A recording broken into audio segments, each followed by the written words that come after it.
Halo guys! Jadi di video ini kita mau ngejelasin tentang sistem pemerintahan parlementer Indonesia Kabinet Juanda. Sebelumnya perkenalan dulu yuk. Nama aku Sela, namaku Zwi, Namaku Husen. Namaku Vivi. Nama aku Samsul. Oke, kalau gitu kita langsung aja yuk ke videonya. Sistem pemerintahan parlementer Indonesia Kabinet Juanda. Pembagian sistem pemerintahan negara Indonesia secara modern itu terbagi menjadi dua, yaitu presidensial dan ministerial atau parlemen. Tapi, jauh sebelum Indonesia merdeka, saat Nusantara masih belum menjadi negara kesatuan, Nusantara menganut sistem pemerintahan kesukuan atau monarki, atau sistem pemerintahan kerajaan. Tapi, karena materi kita kali ini sistem pemerintahan parlementer, jadi langsung kita bahas yuk sistem pemerintahan parlementer itu apa?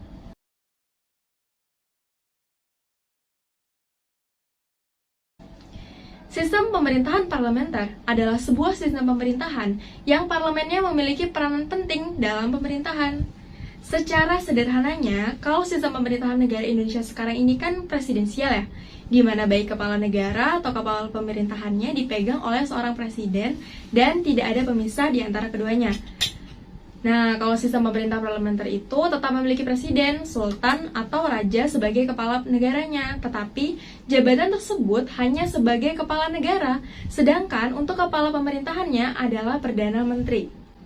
Di Indonesia, era demokrasi liberal tahun 1950 sampai 1959 yang dikenal pula dengan era demokrasi parlementer atau era ketika Presiden Soekarno memerintah menggunakan konstitusi Undang-Undang Dasar Sementara Republik Indonesia tahun 1950. Jadi kayak udah dibahas di awal tadi, Indonesia pernah menerapkan sistem pemerintahan parlementer.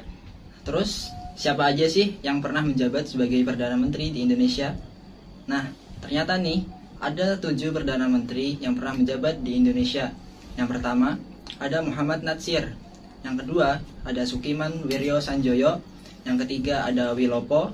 Yang keempat, ada Ali Sastroamidjojo. Yang kelima, ada Burhanuddin Harahap.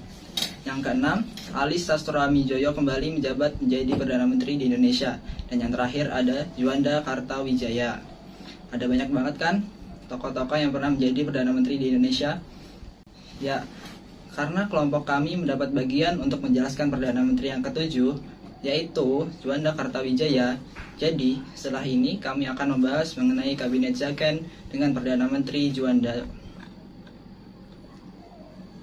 Pada tanggal 28 Oktober 1956, Presiden Soekarno berencana untuk membubarkan partai politik lantaran antara tahun 1955 sampai tahun 1957 Indonesia tengah berada dalam kondisi polarisasi atau proses perbuatan pembagian atas dua bagian atau kelompok orang yang berkepentingan yang saling berlawanan.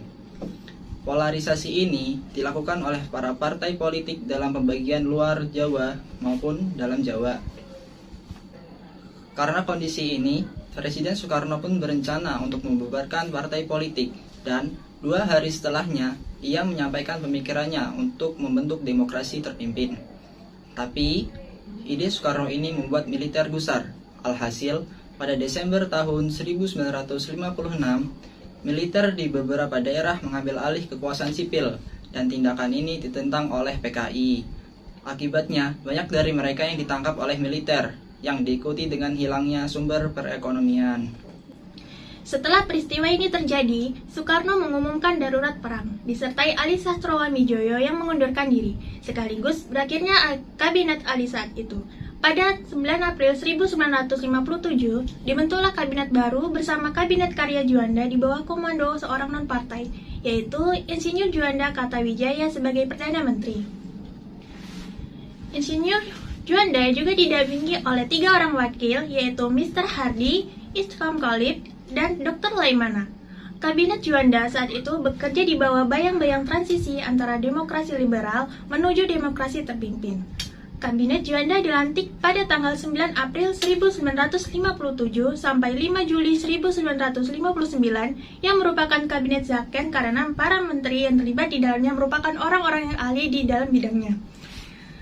Tugas dari kabinet ini terbilang berat loh guys. Kabinet Juanda harus menghadapi pergolakan-pergolakan yang terjadi di berbagai daerah. Selain itu, kabinet ini juga memiliki tanggung jawab untuk mengembalikan Irian Barat dan menyelesaikan masalah ekonomi. Nah, untuk menyelesaikan tugasnya, kabinet Juanda membuat program kerja.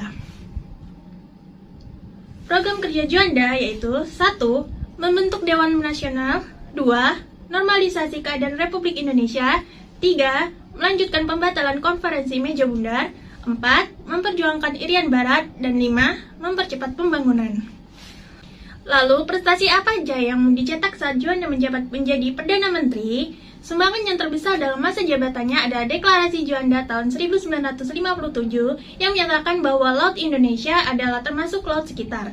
Di dalam Kepulauan Indonesia menjadi satu kesatuan wilayah NKRI atau dikenal dengan sebutan sebagai negara kepulauan dalam Konvensi Hukum Laut, Konvensi Perserikatan Bangsa-Bangsa tentang Hukum Laut atau UNCLOS.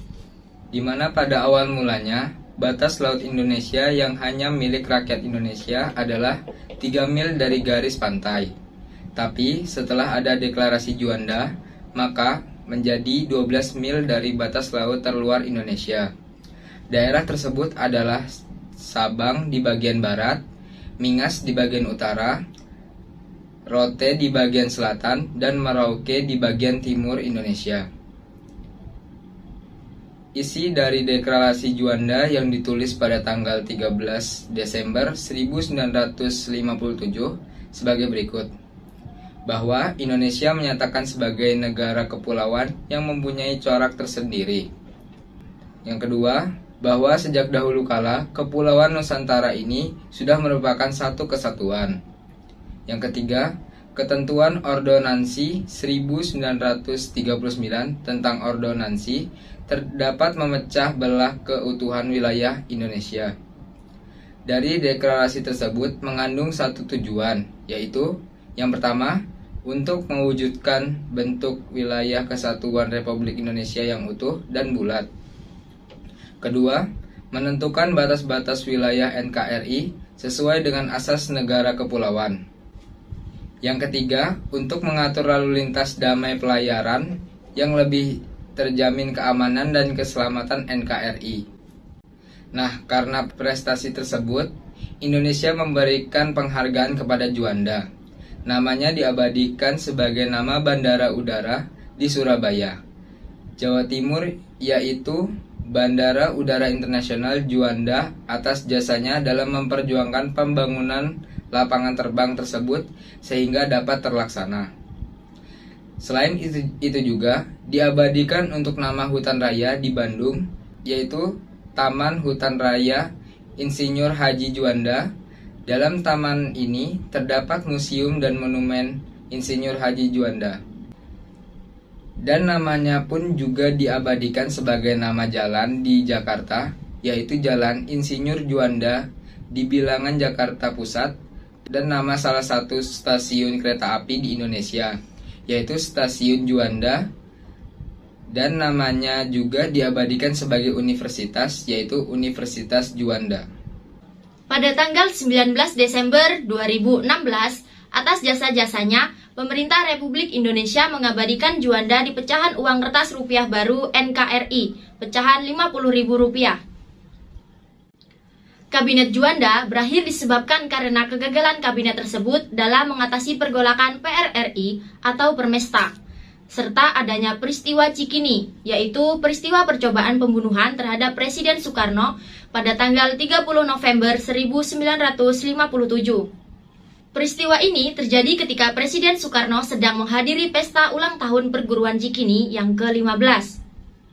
Berakhirnya kabinet Juanda ini juga disebabkan oleh terbentuknya demokrasi terpimpin, di mana Presiden Soekarno menjadi Perdana Menteri dan Juanda sebagai Menteri Utama. Demokrasi terpimpin sendiri menjadi sistem pemerintahan yang mengatur secara tegas tentang partai politik, di mana pejabat tinggi negara tidak boleh menjadi anggota politik. Setelah demokrasi terpimpin terbentuk, kabinet baru juga muncul, yaitu Kabinet Kerja. Dan hingga saat ini, sistem pemerintahan yang ditetapkan di Indonesia adalah sistem pemerintahan presidensial yang memiliki kabinet kerja. Ya, itu tadi penyampaian materi dari kelompok kami. Terima kasih kasih sudah sudah menonton. Bye.